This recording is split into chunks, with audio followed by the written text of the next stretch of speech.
খুলনার ডুমুরিয়ায় উপজেলার আটলিয়া ইউনিয়নে পাউবর বেড়িবাঁধ ভেঙে তলিয়ে গেছে ৫টি গ্রাম।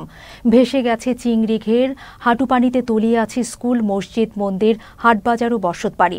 নষ্ট হয়েছে শীতকালীন সবজিসহ আমন ধানের ক্ষেত। ক্ষয়ক্ষতি হয়েছে প্রায় ৫০ কোটি টাকা। দ্রুত বাঁধ নির্মাণ করা না হলে ক্ষয়ক্ষতির পরিমাণ আরও বাড়তে পারে বলে জানান স্থানীয়রা। খুলনার ডুমুরিয়া প্রতিনিধি জাহাঙ্গীর আলমের পাঠানো তথ্যচিত্রে ডেস্ক রিপোর্টে দেখুন বিস্তারিত।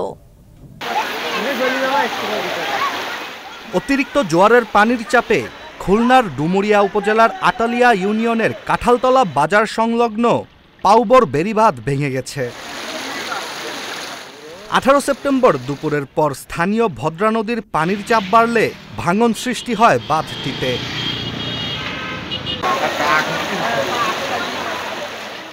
চেয়ারম্যান ও স্থানীয়দের উদ্যোগে 20 সেপ্টেম্বর ভাঙন কবলিত বেড়িবাঁধটি মেরামত করা হলেও শুক্রবার আবারও জোয়ারের পানিতে ভেঙে যায় বাঁধটি। এতে চারিদিকে থই থই করছে পানি। আর্থিকভাবে ক্ষতিগ্রস্ত হচ্ছেন ব্যবসায়ী, কৃষক সহ সাধারণ মানুষ।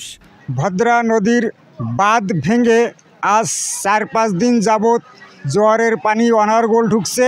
বাজারের ভিতরে ঢুকে বাজার সয়লাভ হয়ে গেছে। বাজারের ব্যবসায়ীদের ব্যবসা প্রতিষ্ঠানের ভিতরে পানি ঢুকে গেছে। শীতের সবজিগুলো সব নষ্ট হয়ে গেছে।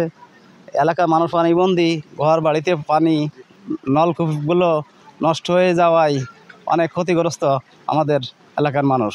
বিভিন্ন ঘের বাড়ি ঘর তলায় গেছে, এমন কোনো ঘের নেই যে তলায় নেই। গরু বাছুর রাখছে, ওই দূরে এক জায়গায় একজনের বাড়ি রেখে আইছি।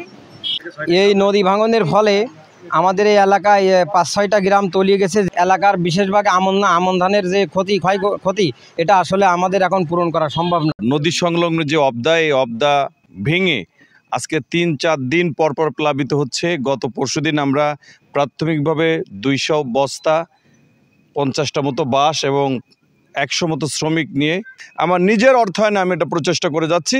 আমরা প্রাথমিকভাবে এটাকে সংস্কার করার চেষ্টা করি, কিন্তু দুঃখজনক হলো সত্য, গতকাল আবার ছুটে যায়। স্থানীয়রা জানান 5টি গ্রাম পানিতে তলিয়ে যাওয়ায় ক্ষয়ক্ষতি হয়েছে অন্তত 50 কোটি টাকা। দ্রুত বেড়িবাঁধটি নির্মাণ করা না হলে ক্ষয়ক্ষতির পরিমাণ আরও দ্বিগুণ হতে পারে বলে জানান স্থানীয়রা। Istiaq Hossain, channel S news desk.